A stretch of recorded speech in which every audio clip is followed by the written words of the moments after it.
Welcome to Fielding the 68. Chancellor Johnson joined by DJ Bauer and Brad Wachtel. Thanks for joining us. We have a great show for you guys. Of course, we're talking about the bubble teams. We also will take a look at the SEC, who's rising, who's falling. We'll go to the ACC, Big Ten, and much, much more. But first, we will start with the winners from the weekend. DJ, I will start with you. Who are your biggest winners from the weekend we just saw for the past couple of days? Yeah, well, it was a loaded weekend slate. Lots of winners, lots of losers. It was a good time to be a Big 12 team. Obviously, I think Texas Tech had arguably the best win that a team has had this season. There's a couple wins from Wisconsin that could stand up with that as well. But I mean, going and winning at one of the toughest environments in the country in Tucson to knock off Arizona. Texas Tech is a team that I feel was pretty firmly on the 4 seed line. And when you're on the 4 seed line, you're kind of just hoping and praying that you're going to get a good, first and second round site to go out to. With that win, I bumped them all the way up to a 3 seed. That was a big win. So, good time if you're a Red Raiders fan, knowing that you've got a win like that in your back pocket to join the wins over Duke and Houston, and that really establishes a floor for where Texas Tech can be seated whenever you have 3 wins of that caliber on your resume. Elsewhere in the Big 12, TCU, big road win in Stillwater. That was probably the most bubblicious battle that we had on Saturday between two teams. Horned Frogs have been playing better basketball as of late. Obviously some of those early season results, like the loss to New Orleans, are going to hurt them all season long. But they were able to move into my projected field for the first time all year. They finally have the metrics that can kind of justify it after a win like that. And, the schedule ahead is very doable for them. So big win for the Horned Frogs. And then elsewhere, a team that's kind of been floating under the bubble radar because they haven't really been a proper bubble team until recently. West Virginia, what a win for the Mountaineers. First year under Ross Hodge. Went into UCF and won that game by 7 points. And, that's a quad 1 win that's going to carry this team sheet. And they jumped into the next 4 out for me, so they're pretty close as well. They're knocking on the door now, and that wasn't the case long ago. So a lot of good stuff happened in the Big 12 this weekend. Good time to be a Big 12 team and ensure up those tournament resumes. Speaking of the Big 12, I'll stay with you for a moment. You mentioned how West Virginia got a big win over UCF. UCF is a team that's going in the wrong direction. How do you see things with the Knights out there in Florida with their recent stretch? Yeah, well, obviously they've lost 3 in a row now. At Houston, not bad. At Cincinnati's a little rough because they're not a good team. Losing at home is always going to be detrimental to your resume, and they went down on, Bart Torvik's wins above bubble, which are a little bit different than the ones the committee uses, but they went down 0.7 on that, which is not good. That said, they've still got the wins on the team sheet, over Texas Tech, over Kansas, obviously a supremely helpful road win at Texas A&M, where they still should be fine just as long as they're able to kind of take care of business here down the stretch. They got home games against TCU, Baylor, Oklahoma State. Those are all winnable, and they've also got a very winnable game against Utah. The only games they're not favored in remaining are at BYU, at West Virginia. If they go 4-2 down the stretch here, the quality metrics aren't great. They're probably not going to like their seed. But so long as they don't completely implode, they'll be fine. They'll make the tournament. That's music to the Knights' ears as they're trying to make the tournament for the first time since 2019. Now, Brad, who do you have as your winners from the weekend? Yeah, I would say out of the ACC, Miami, Florida, of course. They probably had the best week of any bubble team, in my opinion. Last week at this time, I had Miami out of the field. They were one of my first 4 teams out, and they had a week ahead against North Carolina, who they ended up beating, and then they went on the road and won at NC State. Just a phenomenal week for the Hurricanes, who entered last week with 0 wins against the field. Now, all of a sudden, after the numbers update and we see what their resume and profile look like, they're 4-3 against quad 1 teams with 2 wins over the field. Their result-based metrics are all top 35. They're all of a sudden they're in excellent shape to receive a bid, and that's all it takes with some of these power conference teams. Right now, they're now a single-digit seed. I have them as a 9 seed. I think the consensus is an 8 seed, so they're right in that category right there, and they're looking good. They're looking good. As far as other winners from this week, Wisconsin beating Michigan State. Wisconsin also has wins at Illinois and at Nebraska. So they own two of the best road wins in the country. And now you top that off with a win against Michigan State. They're pretty much locked into a bid. I'm not going to say it's a done deal, but it's as done of a deal as could possibly be before calling them a lock. And then finally, Texas beating Missouri, a battle between two teams that were on the bubble. Texas has really come on strong of late. They've won 4 in a row in 5 of their last 6 games. To get a win on the road against another bubble team is very valuable thing to add to their resume. They're all of a sudden they're looking very good for a bid as well. They have the wins. Texas has the quality wins that you need to be an NCAA tournament team. They won at Alabama, they beat NC State, they beat Vanderbilt, and now they won at Missouri. So for me, they're up to all the way up to a 9 seed right now and looking good. So those are my 3 winners of the week. And again, things can change after this week. I'm sure we'll have some more winners and some more losers. DJ, to that point, what do you make of Texas in their recent climb as of late? Yeah, Texas is interesting because I think, through this point in the season, bracketologists have had a lot of deja vu with them. They just look a lot resume-wise to the Texas team from last year that surprised a lot of bracketologists getting into the bracket. Not many people, had them in, and then they were pretty comfortably in as the 4th to last team in. It was still in Dayton, but they weren't like the last or the 2nd to last. They were the 4th to last team in. And the reason was all those big meaty quad 1 wins, despite the fact that the metrics were a little bit worse, despite the fact that they had a losing record in their quad 1 through 3 games. Texas is kind of the same way this year too. They're still, I believe, 8-9 through the first 3 quadrants, and the metric profile, 53rd KPI, 42nd in both strength of record and wins above bubble. Or they average a 45.7 there. That's better than what it was last year in the 50s. So if they're able to kind of turn away from what was a very bubble-licious profile last year and have the wins to back it up, which they do, obviously the latest of these being winning at Missouri, in addition to quad 1A wins where they won at Alabama and home against Vanderbilt. Texas is looking like a pretty surefire tournament bet right now, as opposed to the team that kind of surprised a lot of bracketologists by appearing in the field last year. Yeah, Sean Miller and his squad are starting to put some things together. Now, Brad, as far as biggest losers, who stuck out to you over the weekend? I would say number 1 is Virginia Tech. Virginia Tech was a team that had just entered the field. They ended up losing. It's a quad 3 loss. They lost to Florida State at home. Florida State's 82nd in the net, so it's close to not being a Q3, but you can't lose that game at home. Their metrics took a hit. Their strength of record is now 53. Their wins above bubble is now 51, and those numbers are just put them, not quite where they need to be if they want to feel good enough to get a bid. So that's number 1. And the thing is with Virginia Tech, they just came off a huge win at Clemson.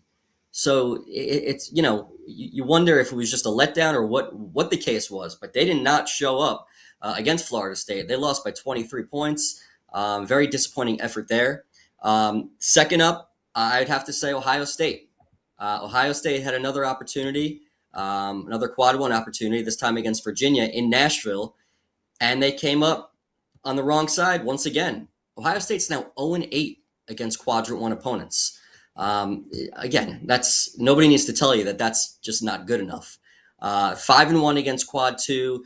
They're trying to get their resume to look somewhat similar to North Carolina from last year. Can that work when Carolina got in with a 1-12 Q1 record? But North Carolina's metrics were much better at this point as well. So Ohio State's got a lot of work to do to get into the field. And people might say, oh, well, they have a 38 net. Well, that doesn't mean anything. Net does not mean anything when it comes to inclusion into the tournament. That only matters when it comes to seeding teams, because the net is more of a predictive metric. And then the final game, as far as the biggest losses, I would have to say Santa Clara. Santa Clara had a huge opportunity against Gonzaga at home. And when you play in a conference that's not a power conference, you only get so many opportunities to really give yourself something that'll stand out on your resume, and a win over Gonzaga would have done that. Now, Santa Clara is still a team that is in the mix for an at-large bid. They still get another opportunity at St. Mary's next week, which could end up being the game that determines their fate when it comes to receiving an at-large bid. But right now, it's disappointing anytime a bubble team loses a key game. But the good thing is that we're still in mid-February. There's still time for those teams to make up some ground. DJ, to Brad's point, as we get to mid, two things that you want to be doing if you're a college basketball team. You, one, want to be playing some of your best basketball, and two, you want to stay healthy. And we just saw over the past week a couple of teams that had, hopes to go pretty far in the tournament, suffer some major losses. With North Carolina, we saw their future top draft pick, and Caleb Wilson, out with a hand injury. He was going to miss some time. The question is, how much will it be for the rest of the season? Maybe, maybe not. And then you also have BYU, Richie Saunders, their best shooter and one of the best shooters in the country, who's done for the year with an ACL injury. Not so much losses on the win-loss record, but loss more so just in their overall standing in the future. How will that kind of impact these two teams, as I mentioned, who had hopes to go far in this tournament? Yeah, well, obviously, in terms of just trying to go and win a national championship, obviously none of those results are good. For the bracketology aspect, it's pretty interesting because, the selection committee tends to evaluate you based on whichever team you are bringing into March. We saw that last year with West Virginia. They're a team that's basically every bracketologist had in the field. Their resume warranted it. But, of course, they had lost one of their best players last year in Tucker DeVries. And they hammered the Mountaineers for that. They left them as the first team out of the field. I don't think that either North Carolina or BYU are in any danger of missing the tournament at this point, but I do wonder how it will affect their seed if they're not able to play as well down the line, knowing that those players aren't available. I'm a little less worried for North Carolina since they still put together a pretty decent win over Pitt. They're going to have a difficult schedule ahead. Obviously, they get the return game against Duke. They're going to play at NC State. They're going to play against a Louisville team that seems to have really hit its stride lately. So still some tough challenges for them. If they can come out of those games looking all right, I'll feel fine about the Tar Heels. And again, we're not certain that Caleb Wilson's injury is season-ending or not. There's still a chance for him to return, and if he's able to get healthy in time again for March, that'll really help the Tar Heels out. I'll be keeping my eye on them for sure. BYU is the one that I'm more so concerned about because Richie Saunders is one of the best, scorers in all of college basketball. BYU just went on a 4-game skid before this little turnaround against Baylor and Colorado, losing to Arizona, Kansas, Oklahoma State, and Houston. Well, it doesn't get any easier in the Big 12. They still have Texas Tech. They still play at Arizona this Wednesday. They still have Iowa State. They're playing at West Virginia, who obviously is playing better basketball as of late. It's a tough schedule ahead. And the big issue for BYU is that they really have not been able to find any sort of consistency from anybody beside their top 3 guys. It's basically been the A.J. DeBonsa, Richie Saunders, Robert Wright show, and you lose one of those 3 key guys that are powering your entire team. That's really significant. That has a chance to go down as the single most impactful injury that any team will suffer this year. So I have BYU still sitting comfortably in the field at a 6 seed. I still think that they could afford to even go as disastrous as 1-5 down the line and still make the tournament. I would just be worried about how well are they going to play over these next 6 games without Richie Saunders. If they're getting blown out the floor every night, I would not feel very good about their seed. If they're looking competitive and able to win a couple of games and overcome Saunders being out, then I'd feel a lot better about them. But that's all, to be determined. So far, both teams are 1-0 despite missing these players. So we'll just have to wait and see what happens. As you mentioned it, the BYU certainly will not get any breaks on their schedule. It'll be a tough sledding ahead. Now let's look at the consensus number 1 seeds. All right, we'll go ahead and pull that up. As you see on the screen, we'll have Michigan as the number 1 overall seed, Duke, Arizona, and UConn. Now, Brad, Arizona suffered back-to-back losses, losses of 2 straight. What do you make of the Wildcats now after – look, we know it was going to be a tough stretch. We knew it was going to be, a tough sledding ahead, going on the road to Allen Fieldhouse, then coming back home for this last one where they dropped to Texas Tech. And then this week they get BYU and have to go on the road to Houston. What do you make of the Wildcats right now? Yeah, obviously you can tell Arizona is now the number 3 overall 1 seed, so the two losses definitely hurt. Um, and they're not out of the woods. They're not a lock to be a number 1 seed come Selection Sunday. They got plenty of work to do.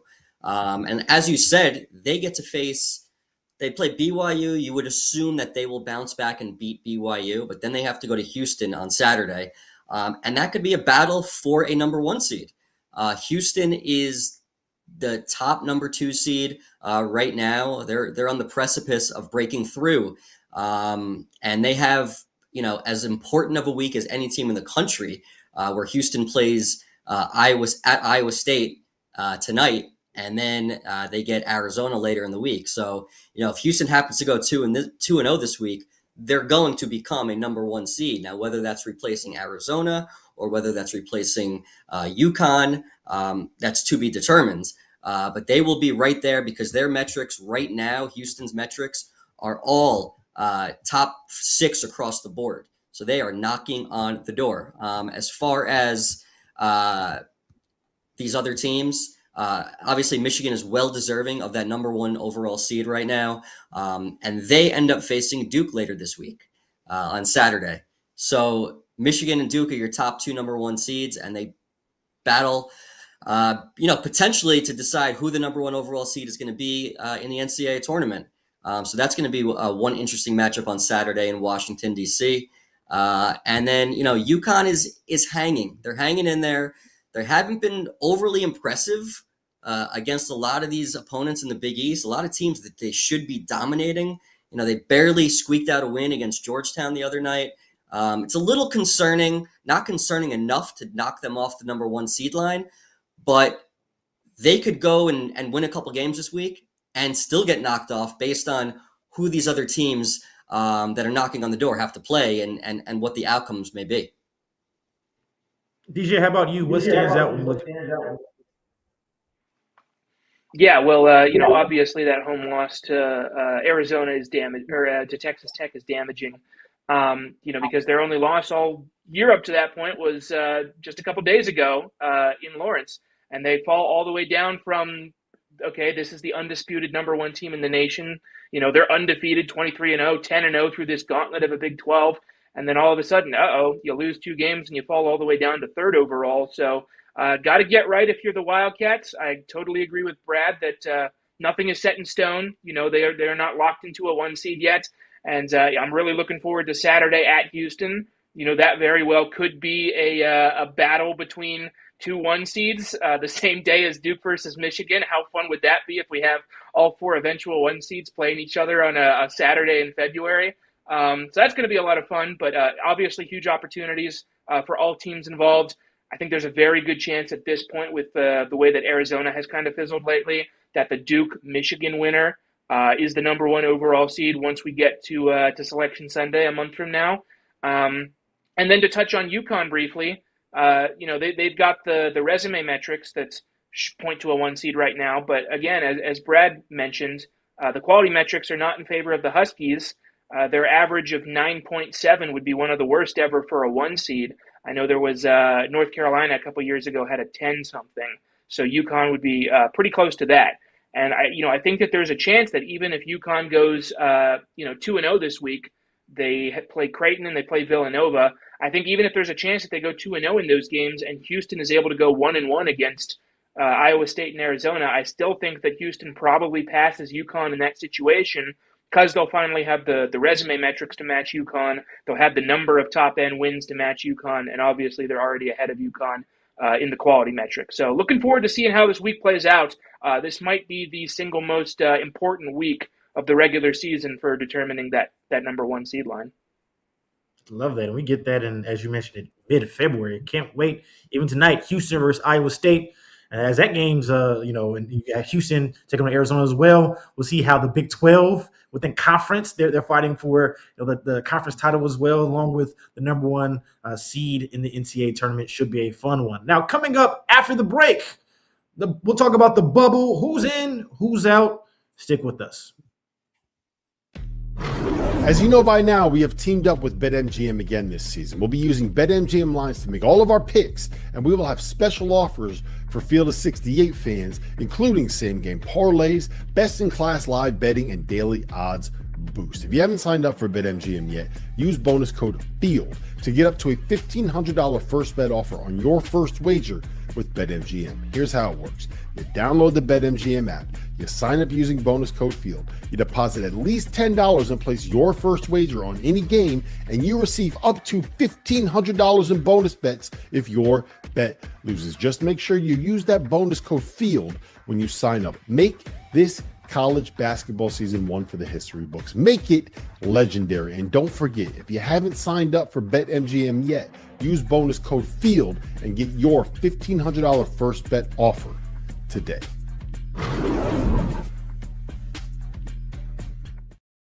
If you're not a member of the Field of 68's On3 community, make sure to go check us out. Get access to all of Jeff Goodman and Rob Doster's written content, including coaching carousel breakdowns, info on who is and isn't entering the transfer portal, insider recruiting information from none other than Joe Tipton, X's and O's analysis of all the teams in college basketball, and access to our message board community. A 7-day trial costs you $1.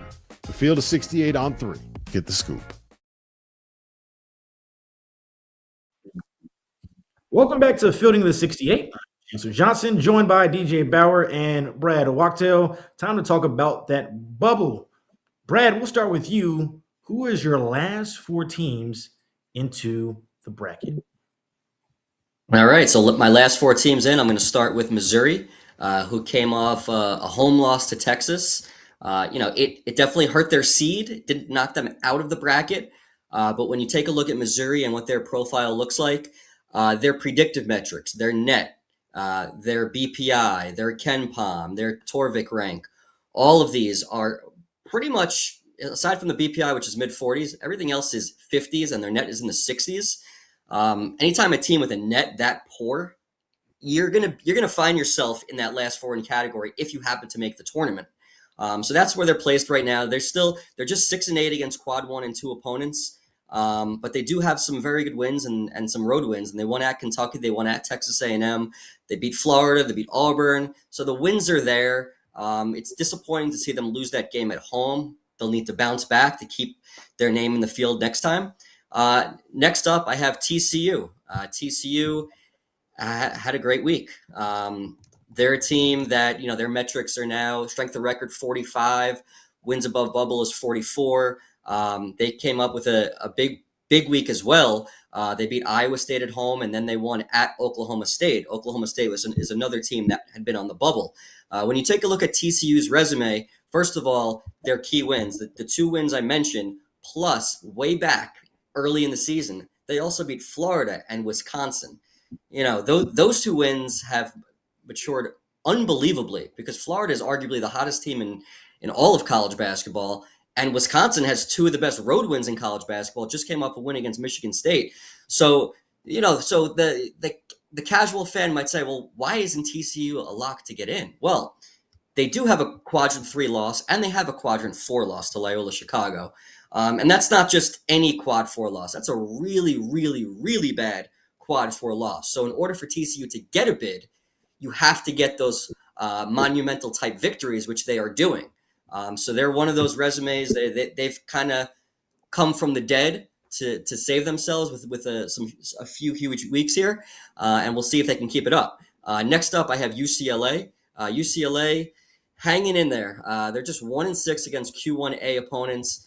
Reason why I have them in, they're top 45 as far as their resume metrics, their strength of record, their wins above bubble keeps them alive.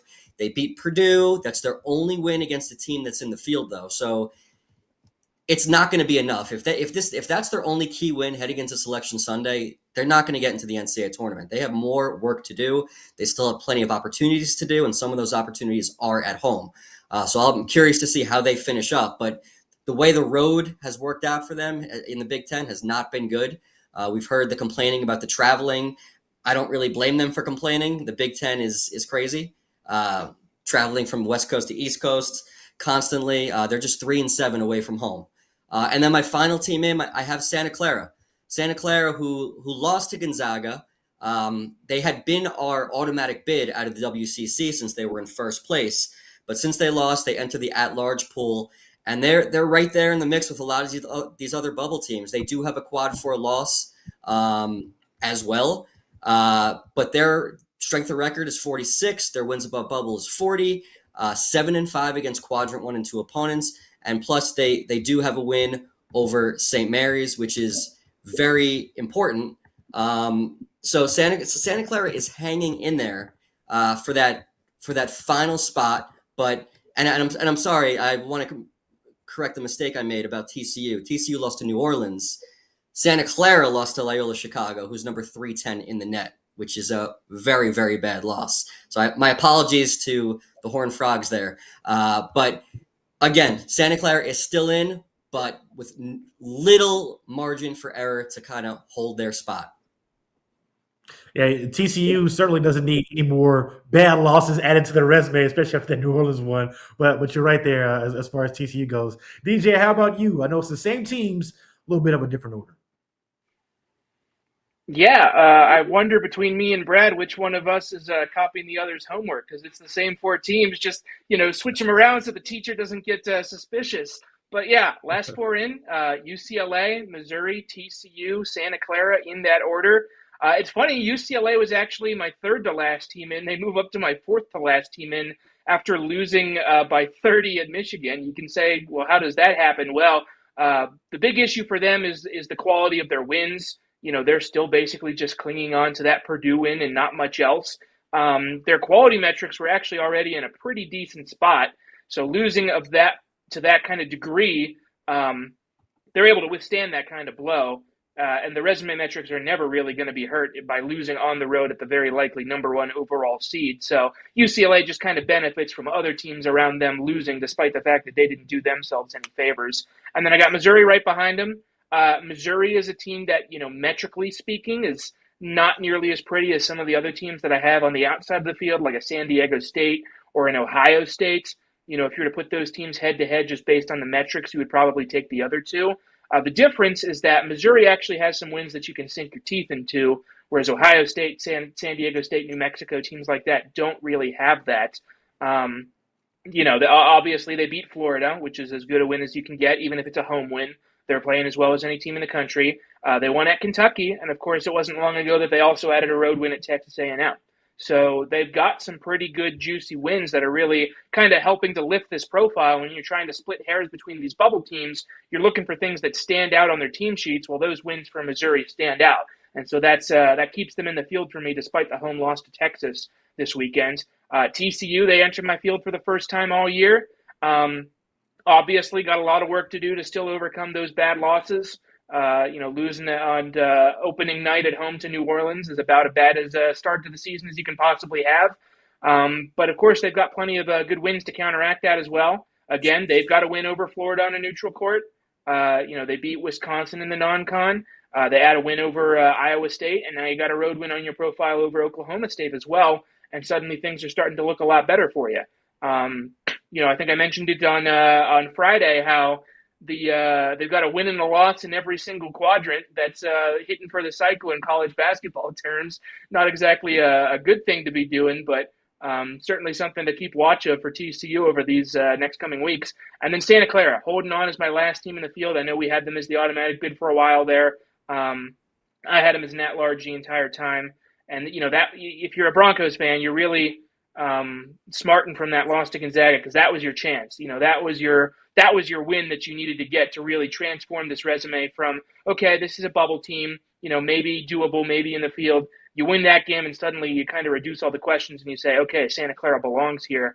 They lose that game, and now your last 3 games at San Francisco, at St. Mary's, and home against Oregon State. Obviously, you need to beat the Beavers. Winning at the Dons is quad 2. That would be helpful. But, their last big opportunity is going to be at St. Mary's. That's a game that Santa Clara might need to win to make the tournament. Yeah. Going back to TCU, it's like that Undertaker gif. We look back on their season of he sits up and rises up from the dead. That's how it feels about the Horned Frogs right now. Let's look at the consensus last four in now. We have UCLA, Santa Clara, Missouri, and TCU. Now, Brad, on yours, you had TCU as the second team that was in the last four in. Are you surprised to see them as the last team in here on the consensus here? Not really. I think it's very. I think we have some good bracketologists here. We all believe the same in the same last four teams in right now, which is interesting at this point. But no, the order of it doesn't really bother me at all. I think each of these teams have a significant blemish on their profiles that they need to fix or pick up some more quality wins to kind of separate themselves. But the order, I'm perfectly fine with this order. Let's get to the first four teams out. DJ, I'll start with you. Who do you have on your list? Yeah, so first four out, once again for the second bracket in a row for me, it's Mountain West right out of the gate. San Diego State and New Mexico is my first two teams out, followed by Ohio State and Virginia Tech. Now, San Diego State is pretty interesting because I had a really tough time debating between them and Santa Clara for my final team into the field. You put those two profiles next to each other, it's almost identical. Like the resume metrics are nearly the same. Quality metrics, nearly the same. They're right next to each other in net. San Diego State is 41. Santa Clara is 42. They're both 0-3 in Quad 1A. They're 1-4 in Quad 1. And they're 5-1/6-1 for Santa Clara in Quad 2. So it's like, how do you decide between these two teams? And I went back and forth. I thought, okay, maybe I keep Santa Clara out because of the loss to Loyola Chicago in Quad 4. Well, San Diego State's got a bad loss too in Quad 3 at home against Troy. So that's not really much of a separating factor. What I've settled on for Santa Clara is that they actually have a win over another team in my bracket, beating St. Mary's. San Diego State doesn't have that. Their best is against New Mexico, who is the second team out. So that was the reason that I went with Santa Clara over San Diego State. Those are the kind of hairs that you need to split whenever you're coming down to some of these bubble teams sometimes. And another factor is that every team that had wins above bubble, the committee's shiny new resume metric, every team that was ranked 40th or better in WAB last year made it into the tournament as an at-large. Santa Clara is 40th in WAB, so they just make the cut for me, where San Diego State is 43rd. So that's the kind of hairs that I needed to split to make a decision here. New Mexico right behind that. Again, they kind of have a similar look as well. Still looking for some big high-end wins. Their best is at VCU, another team that's kind of been on the periphery, frequently just hanging out in the next four out. So they need to get big wins down the line. Ohio State, I know Brad touched on them before. 0-8 in Quad 1. You just can't let a team into the field, despite how good their quality metrics might be, despite the fact that their resume metrics are still, tenable, 47th in strength of record, 48th in WAB. So they're still right there. They still have a chance, but they got to do something about that Quad 1 mark. An 0-8 in Quad 1 team is not making the tournament. And then Virginia Tech really did itself no favors, of course. They picked up a huge win at Clemson earlier in the week, and then immediately it was undone by losing at home to Florida State. And even though Florida State's been playing a lot better basketball as of late, that's still a Quad 3 loss, which was something that Virginia Tech had not had on its team sheet prior to that loss. And 3-7 in Quad 1, not great. They're 1-4 in Quad 1A with the win at Clemson. That's really the only big win that they've had all season long. And their resume metrics kind of fall back down. They're now 53rd in strength of record, 51st in WAB. On the flip side of what I just said with Santa Clara, how every team that was 40th or better made the tournament last year. No team with a WAB of 50th or worse made the tournament. The worst was, at least as an at-large, Xavier was the worst at 49th in WAB. So Virginia Tech at 51st, that does not bode well for the Hokies. Again, still time to fix it. They've got their opportunities down the line. But for now, they settle into my first four out. Brad, your first team in the first four out is a team that wasn't even on Brad's list at all. Walk me through that one.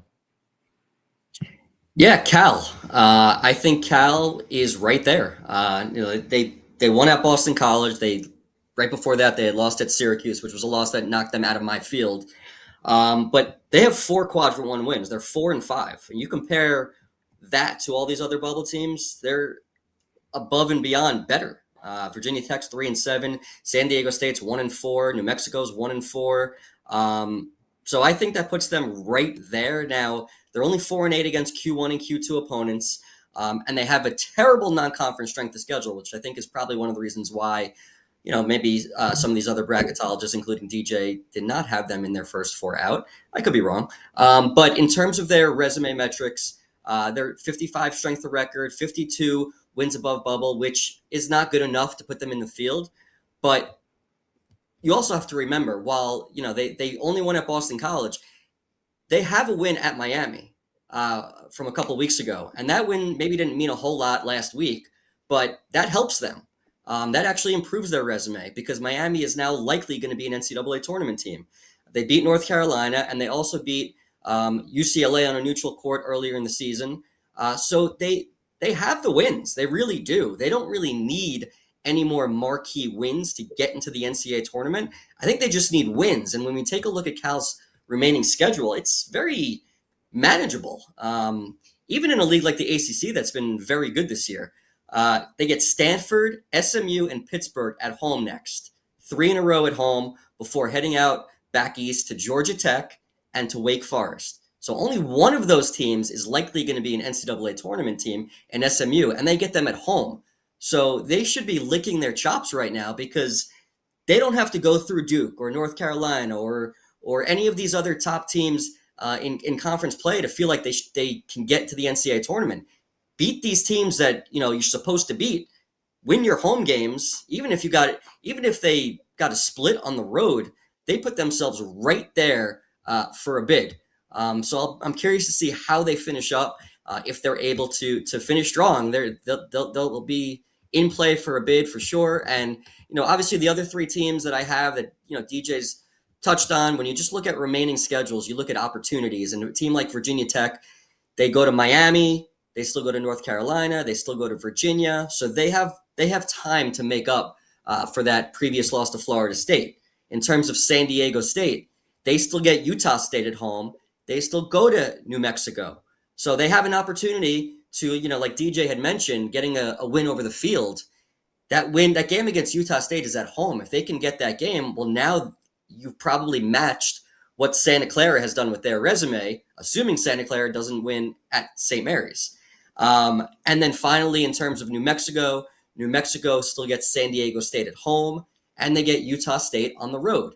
So all of these teams still have the ability, based on who they play the rest of the season, to get themselves into the NCAA tournament. So you're right there. You're right on the cusp.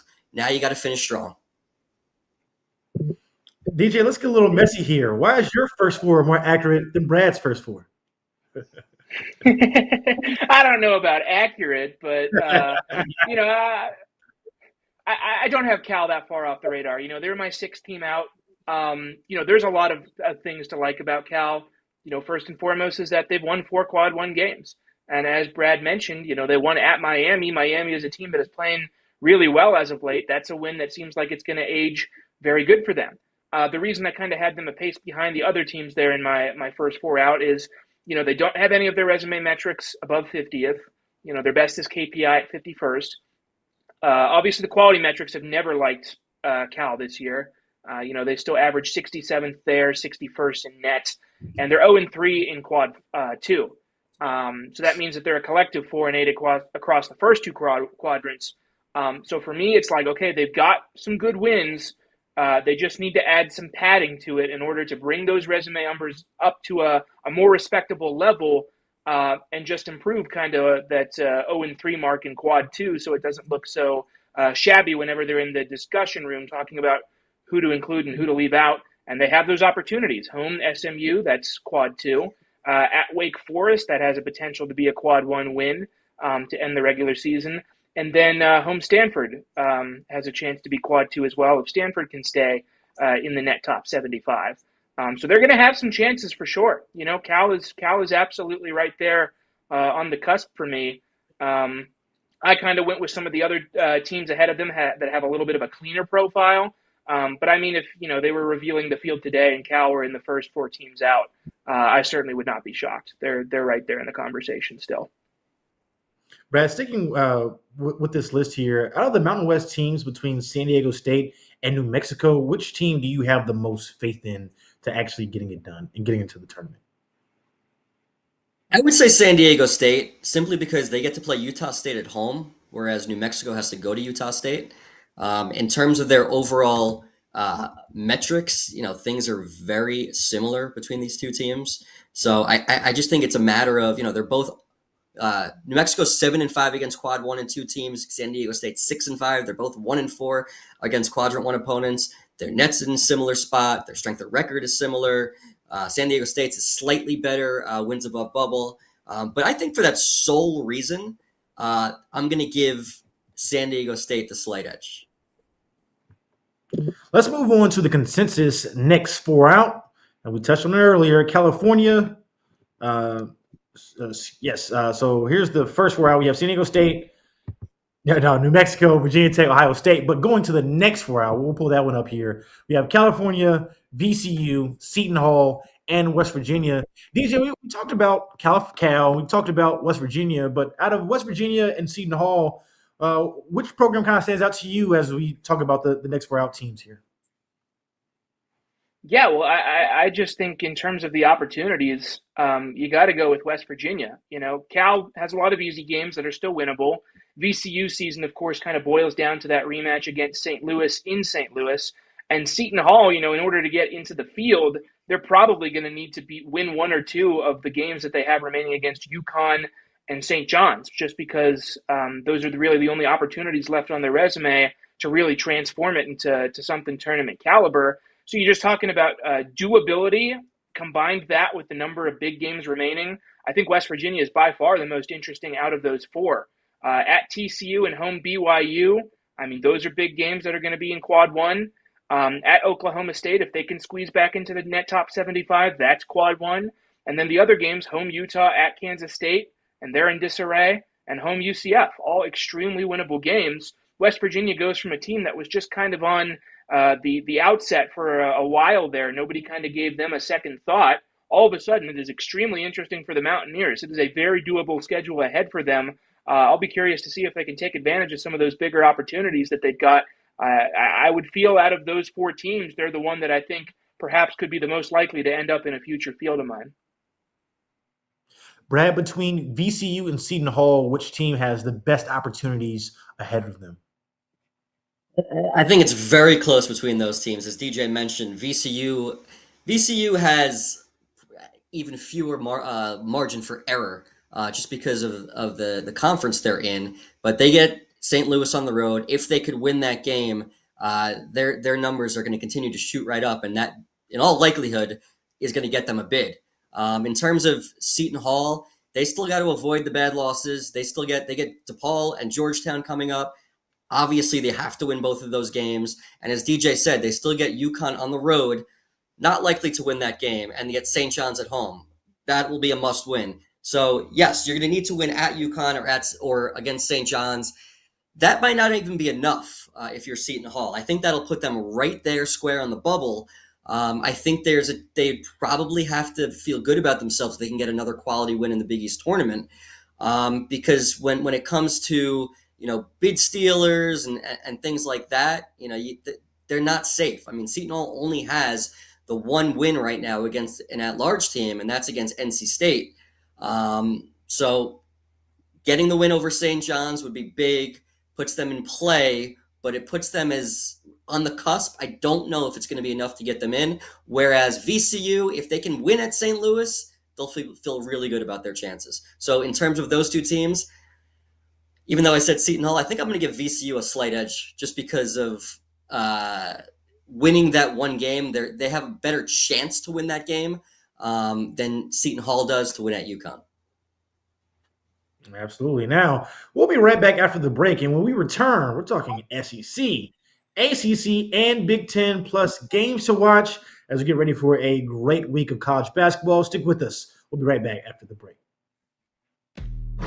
As you know by now, we have teamed up with BetMGM again this season. We'll be using BetMGM lines to make all of our picks, and we will have special offers for Field of 68 fans, including same-game parlays, best-in-class live betting, and daily odds boost. If you haven't signed up for BetMGM yet, use bonus code FIELD to get up to a $1,500 first bet offer on your first wager with BetMGM. Here's how it works. You download the BetMGM app. You sign up using bonus code FIELD. You deposit at least $10 and place your first wager on any game, and you receive up to $1,500 in bonus bets if your bet loses. Just make sure you use that bonus code FIELD when you sign up. Make this college basketball season one for the history books. Make it legendary. And don't forget, if you haven't signed up for BetMGM yet, use bonus code FIELD and get your $1,500 first bet offer today.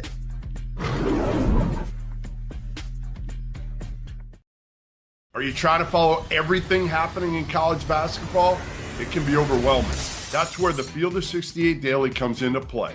The Daily is your go-to source for recruiting news, game analysis, portal updates, and much, much more. For just $50 a year, you get access to the same information that your favorite coaching staff is subscribed to. Quality content can be hard to find in the college basketball space. The Daily is here to help. Make sure you subscribe today. Welcome back to the Field of the 68. I'm your host, Chancellor Johnson, joined by DJ Bauer and Brad Wachtel. Time to go around some of the teams across the country, and we'll start within the SEC. It just means more, right? Including the Florida Gators, ranked number 12 in the country, coming out with this latest poll, but I don't know if there's another team that's playing better basketball than them. DJ, what do you think? What do you make of the Florida Gators and what they've been able to put together over the past couple of weeks?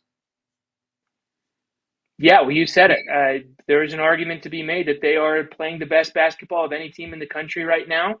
The fact that they're doing it in a crazy conference like the SEC, you take away that home loss to Auburn on January 24th, they're undefeated dating back to January 3rd. And just gathering up win after win against quality teams. They're a team that kind of started the year for me around the 6-seed range, 5-seed range, and they've just slowly been working their way up the seed list, getting win after win. The quality metrics for the Gators are right there. They're 5th in BPI, they're 5th in KenPom, they're 5th in T rank, or they're 4th in T rank. So they're a top 5 team in the country when you just take a look at those numbers. The issue for them, of course, is the resume. They still rank 12th in KPI, 14th in strength of record, 13th in wins above bubble. So they still have some work to do there. They still have some winning to do to continue to climb the seed list. But now they're up to 8 quad 1 wins. They got 5 more in quad 2. I'm a little worried about how high their seed could go, considering they lost all 3 of their biggest non-conference games against against Duke, Arizona, and UConn. Maybe that makes it impossible for them to climb all the way up to the 1 line. But I would say that based on the way that they're playing, a 2 seed is certainly not out of the question for Florida. Very likely could get there. Brad, Florida is playing some good basketball. Auburn, not necessarily. What do you make of the Auburn Tigers and Steve Pearl as they are now up to 4 straight losses? Yeah, Auburn is an interesting team. Overall record is now 14-11. There's only been 2 instances in the NCAA tournament where a team has received an at-large bid by being only 2 games over 500. So the reason why I really wanted to talk about Auburn, because they're creeping closer to that 2 games over 500. Right now, they have some really good wins. And we just talked about Florida. Well, they won at Florida. So that's as good of a win as you could possibly have for their resume. They beat St. John's on a neutral court. They beat Texas. So they have some really good wins. But you got to start winning some games. You got to get that record a little bit closer, a little bit further away from the 500 mark. And when you take a look at Auburn's upcoming schedule, so right now they're 14-11. They go to Mississippi State on Wednesday, and then they get Kentucky at home. They could go 2-0. They could also go 0-2. And now all of a sudden we're talking about a team that's 1 game over 500 trying to fight to get an at-large bid. So they have the wins. They just need wins in general down the stretch. They finish up after those 2 games. They go to Oklahoma. They get Ole Miss at home. They get LSU at home, and then they go to Alabama. So it's, in a sense, it's somewhat manageable, but it's something to keep on your radar because right now, in terms of their resume and their metrics, they should be a single-digit seed. But a couple more losses, and all of a sudden we're going to be questioning whether or not this team is actually going to get into the field as an at-large bid. DJ, what about you? What do you make of Auburn? I'm right there with Brad. They have the numbers that say that this is a team that should clearly be in the NCAA tournament. All of the resume numbers are there. All of the quality numbers are there. They have the requisite wins. They won at Florida. They've got other helpful home wins in SEC play against Arkansas and Texas. And, of course, they did good work in non-conference, too, beating NC State and St. John's. That all, compiles to them having the number one strength of schedule in the country. I think that's going to give them a ton of leeway with the selection committee in terms of where they're going to be seated. We've seen this happen before where teams kind of skirt around that 500 barrier. Baylor comes to mind last year. They were a team that was in danger of falling below the mark. They got in as a 9 seed eventually. So did Oklahoma. Michigan State, a team 2024, had the worst resume metrics of any team in the country. The field is an at-large, and they still got in as a 9 seed. So, people aren't going to be too happy when the bracketologists are seeing that Auburn is still, a 9 seed with a 14-11 record. But do note that that is something that they need to shore up and hold on to stay above that mark. Otherwise, they could fall from the projected 9 or 10 seed to out of the field entirely. Let's stick with the SEC now. Talk about the Texas Longhorns. We mentioned them earlier, but now they're up to 4 straight wins. Sean Miller and his Longhorns are playing some pretty good basketball. What do you make of what they've been able to put together as of late, Brad? Yeah, they've been really good. They were a team that I thought they had a resume that resembled that of Texas last year, but doesn't look like they're trending in that direction. It looks like they're going to be a little bit safer. They've won 5 of their last 6 games. Like we just talked about earlier, they're getting a big win at Missouri was clutch for their resume. And then just in terms of what they've done, they've got they're 5-6 against quadrant 1 opponents, which is a very good record. Just because you get a lot of opportunities, but to be close to 500 and have 5 wins, that's solid. On only 1 bad loss, and when you start looking at their overall metrics, the one that stands out, their KPI is 52, but their strength of record and wins above bubble is 42. It's in pretty good shape. That could still, we would like to see that a little bit better to feel much better about their position in the field. But their predictive metrics, their KenPom and their BPI and their net, it gets them into single-digit seed territory right now. But look, playing in the SEC, every game is going to be a challenge. So they're not safe by any means. They get LSU this week, and then they head to Georgia this weekend. So keep the winning going, and they could continue to rise up the seed line and lock up a bid very soon. We'll wrap up the SEC talk here, DJ, really quickly. Who concerns you more right now, Georgia or Texas A&M? Well, both are concerning because neither of them have been playing especially good basketball as of late. Texas A&M, of course, has lost the last 4 after that hot start. They were 7-1 in conference play not that long ago, and now they're 7-5. I understand part of that is a product of a really difficult schedule. At Vanderbilt, at Alabama, home against Florida in that stretch. But still, the resume metrics are very bubbly right now. 48.7 average. Again, once you start approaching 50 there, it becomes a problem. However, I still have a little bit more confidence in them than I do in Georgia because they have those 3 quadrant 1A wins, which is something that the selection committee really likes. Winning at Georgia, winning at Texas, winning at Auburn. So the fact that they've been able to compile these wins on the road against other SEC teams in the tournament field, I think that they're going to have a little bit more breathing room than a team like Georgia would have, who is currently winless in Quadrant 1A. They are 0-3, losing their opportunities at Florida, home against Florida, and at Texas. Georgia, there's just not as much meat on the bones there. I understand that their overall resume numbers are still a little bit better, but they've now slipped behind Texas A&M in wins above bubble, and they're still behind them in the quality metrics. Georgia was my last team above my last 4 in. So they were the last in the last 4 buys. So certainly reason to be worried. Both of these teams also have to overcome really bad non-conference schedules. Texas A&M's ranks 273rd and Georgia's ranks 302nd. So when the selection committee is looking for reasons to leave a team out of the field, that's one of their go-tos is how well did you schedule against the part of the schedule that you have control over. Well, both of those teams didn't do very well. So I'm concerned about both of them. I'm a little more concerned for Georgia just because they don't have those Quadrant A wins, but both of them need to get right pretty soon here. From the SEC to the Big Ten, Brad, let's chat briefly about Indiana. What do you kind of see in the Hoosiers as of late and their projection overall? Yeah, they have a little bit of a wacky resume. They're just 2-8 against Quad 1 opponents and just 4-9 against Quadrant 1 and 2 opponents. They do have some good wins. They beat Purdue, they beat Wisconsin, and they won at UCLA. So a nice collection of wins. And when you take a look at their resume metrics, 38 strength of record, 39 wins above bubble, puts them in the field right now, but far from safe. They're also just 4-7 away from home. But when you take a look at Indiana and figure out the rest of their schedule and what they need to do to ultimately get into the field as an at-large bid, well, they play at Purdue on Friday, which is not going to be easy by any means, especially with the way Purdue has now been playing over the last few games. But then they get 3 games at home against Northwestern, Michigan State, and Minnesota. And then they finish up at Ohio State. I think if they can still win their home games, beat Northwestern, Michigan State will be a tough game, but that's a win that really puts you over the top, and then beat Minnesota at home, avoid the bad loss. I think if they win those 3 games, they will be in the field, even if they lose the other 2 at Purdue and at Ohio State. I do believe that. So I think anytime you can pick up a win over a team that's going to be an at-large team, it just matters more. So they have 3 right now, and they have the possibility for 2 more.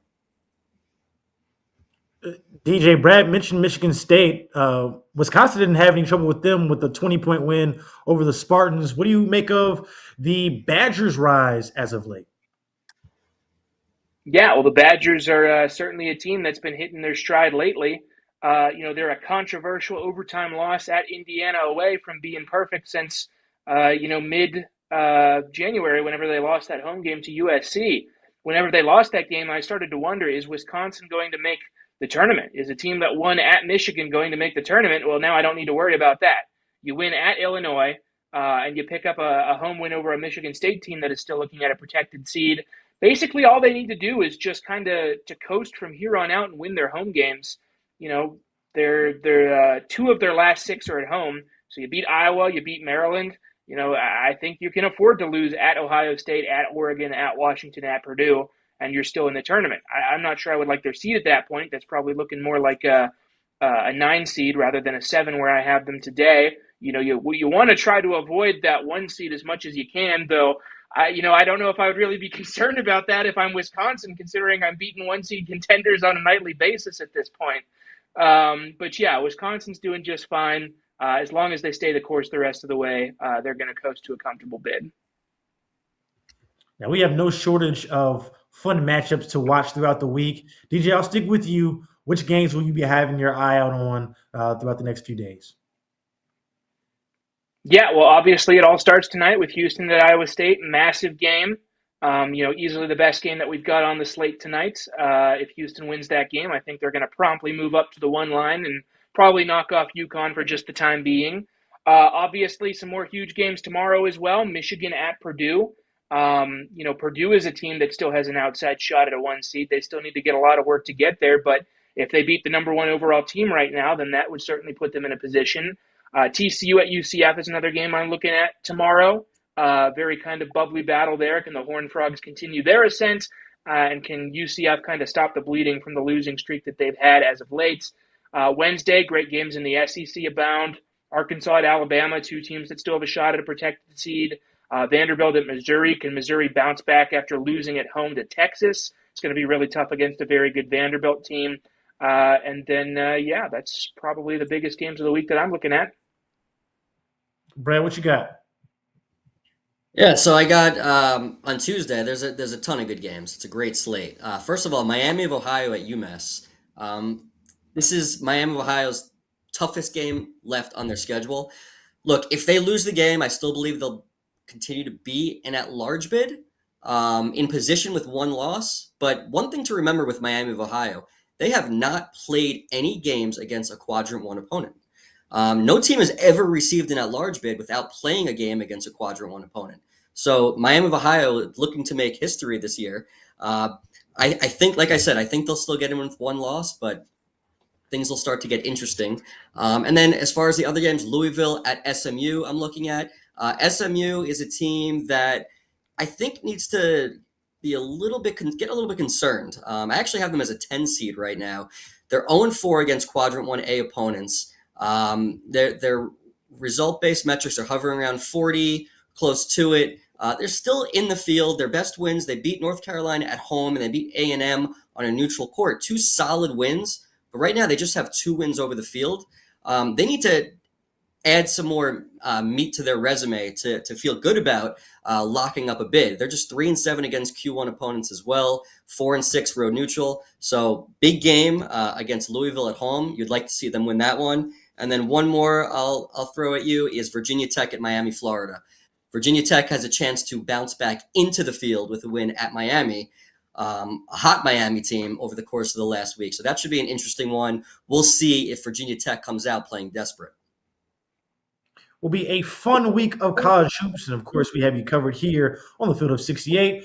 Appreciate you guys for watching Fielding the 68. I'm Chancellor Johnson. Make sure you give everybody a follow on there for the latest and greatest on bracketology. We will see you guys later on in the week.